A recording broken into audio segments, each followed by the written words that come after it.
नमस्कार. मी राहुल कुलकर्णी. घटना कर्नाटकमधली आहे, पण त्याचा महाराष्ट्राशी संबंध आहे आणि खऱ्या अर्थाने ब्रेकिंग न्यूज आहे. कारण जे चडचणमध्ये, कारण सोलापूर आणि कर्नाटकच्या विजापूर जिल्ह्याच्या, आता ते विजयपूर, आपल्याकडचे पश्चिम महाराष्ट्रातले अनेक लोक, सांगली, कोल्हापूर, सोलापूरचे, धाराशिवचे, बीडचे, लातूरचे लोक चडचण इथं जाऊन लग्नाचा बस्ता भरतात.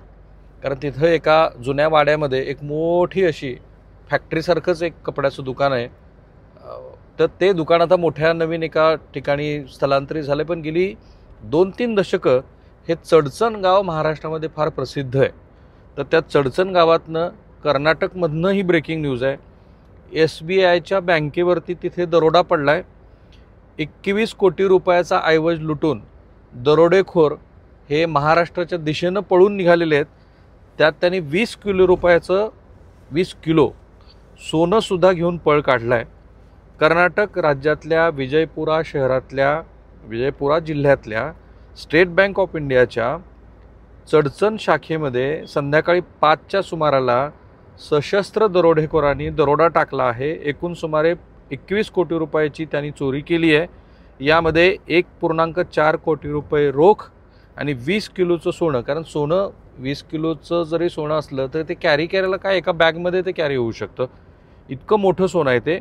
या दरोडेखोरांनी महाराष्ट्राच्या दिशेनं पलायन केल्याचा पोलिसांना अंदाज आहे. हे मंगळवारची घटना असली तरी बुधवारी काय काय घडले ते पण मी तुम्हाला सांगणार आहे. जिल्हा पोलीस अधीक्षक लक्ष्मण बी निंबर्गी यांनी असं सांगितलं आहे की या घटनेची माहिती मिळताच पोलीस त्या ठिकाणी पोहोचले आणि त्यांनी तपास सुरू केला आहे. पण त्याच्या पुढची इंटरेस्टिंग गोष्ट आहे की कर्नाटकमध्ये SBI बँकेवरतीच हा गेल्या 3-4 महिन्यातला दुसरा दरोडा आहे. आधीच्या दरोड्यामध्ये पण कोट्यवधी रुपयाची रक्कम लुटली गेली आहे. दरोडेखोरांनी लष्करी गणवेशासारखे कपडे घातले होते, तोंडावरती मास्क होता. मंगळवारी हे दरोडेखोर SBI चडचण ब्रँचमध्ये संध्याकाळी 6:30 ते 7:20च्या दरम्यान आले. 5 जण होते, त्यातले 3 जण बँकेच्या आतमध्ये आले, 2 जण बाहेर उभा राहिले. त्यांनी बँकेतल्या मॅनेजर आणि कॅशियर आणि इतर लोकांवरती शस्त्र ताणली आणि मग शस्त्र ताणून त्यांनी काय केलं, कर्मचाऱ्यांचे हातपाय बांधले, बँकेतली रोख रक्कम आणि सोने बॅगेमध्ये भरले आणि बँकेला बाहेरून कडी लावून ते पसार झाले. आणि या घटनेच्या वेळी त्यांनी गोळीबारी केला. इंटरेस्टिंगली ही घटना जेव्हा घडली त्यावेळेला बँकेमध्ये एकही सुरक्षा रक्षक नव्हता. आता ही 4 महिन्यातली दुसरी घटना आहे. विजयपूर जिल्ह्यामध्येच गेल्या 4 महिन्यामधला हा सगळ्यात मोठा बँक दरोडा जो पडला त्यापैकी एक आहे. याआधी 25 मेला विजयपुरा जिल्ह्यातल्या मानगुली गावामध्ये कॅनरा बँकेमध्ये 53 कोटी रुपयाचं सोनं आणि 5.20 लाख रुपयाची रोख रक्कम चोरण्यात आली होती. त्याचं काय झालं तेही मी तुम्हाला सांगतो, पण आधी याचे तपशील बघा. काय केलं त्यांनी, तर हे जे दरोडेखोर आहेत हे आले आणि मानगुली आणि ह्या दोन्ही व्यवहारामधला एक साधर्म्याचा भाग काय बघा. आधी त्यांनी काय केलं की बँकेच्या म्हणजे मानगुलीच्या ठिकाणी जो दरोडा पडला होता ज्याच्यामध्ये 53.26 कोटी रुपये मूल्याचे सोनं चोरलं होतं आणि 5.20 लाख रुपये चोरले होते. तर याच्यामध्ये बँकेच्या माजी शाखा व्यवस्थापकालाच पोलिसांनी अटक केली. तोच मुख्य सूत्रधार निघाला. आरोपीनं काय केलं, बनावट चाव्या बनवल्या, CCTV फुटेज घेतलं काढून आणि काळी जादूच्या वस्तू काहीतरी आपण ठेवतोय बँकेमध्ये असं म्हणून त्यांनी ती गडबड केली आणि मग तिथून ते पळून गेले.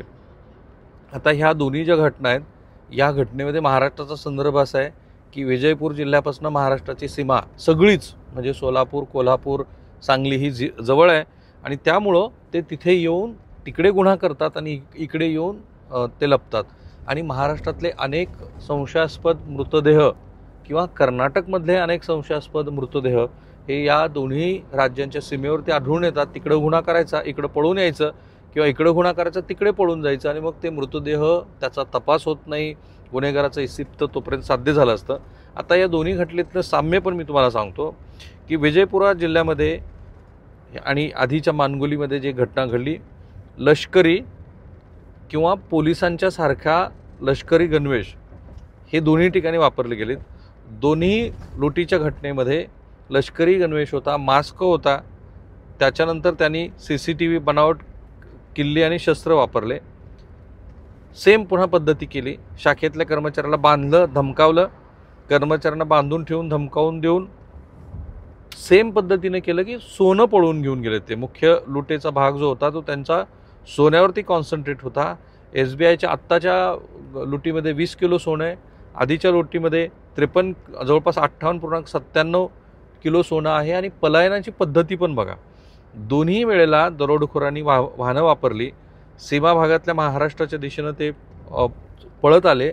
आणि एक अशी आता मला माहिती मिळते आहे, कारण चडचणच्या थोडंसं पुढं महाराष्ट्राच्या जवळ काल वापरलेलं दरोड्यातलं वाहन हे क्षतिग्रस्त म्हणजे नुकसान झालं, अपघात वगैरे घडला असं दाखवलं गेलं.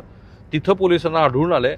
पण इंटरेस्टिंगली पोलिसांचा असा संशय आहे की ज्या वेळेला ते कर्नाटकमधनं आले तेव्हा त्यांनी दुसरं वाहन तयार ठेवलेलं होतं. चित्रपटात जसं होतं अगदी तशा पद्धतीचा हा दरोडा आहे. तिथं आले, त्यांनी वाहन क्षतिग्रस्त म्हणजे त्याला काहीतरी अपघात झाला असं दाखवलं, दुसऱ्या वाहनामध्ये बसले आणि पळून गेले. आता हा जो त्यांचा प्रयत्न आहे तो पुरावा मिटवण्याचा प्रयत्न आहे. आणि पोलिसांच्या समोरचं तपासाचं हेच मोठं आव्हान असणार आहे की दोन्ही ठिकाणी सुरक्षा व्यवस्थेमध्ये एवढी त्रुटी कशी होती. तिथे पण म्हणजे आधी कॅनरा बँकेच्या दरोड्यामध्ये पण सुरक्षा रक्षक नव्हता, इथे पण सुरक्षा रक्षक नव्हता.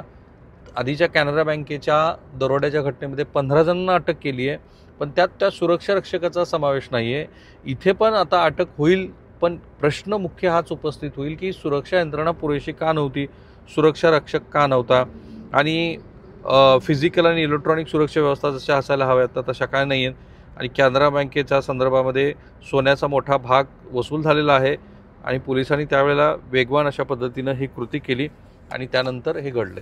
मला आठवतं की पंजाबमध्ये पंजाब नॅशनल बँक होती किंवा कॅनरा बँकच होती पंजाबमध्ये, तिथे पण एक 4-5 वर्षापूर्वी अशाच पद्धतीचा दरोडा पडला होता.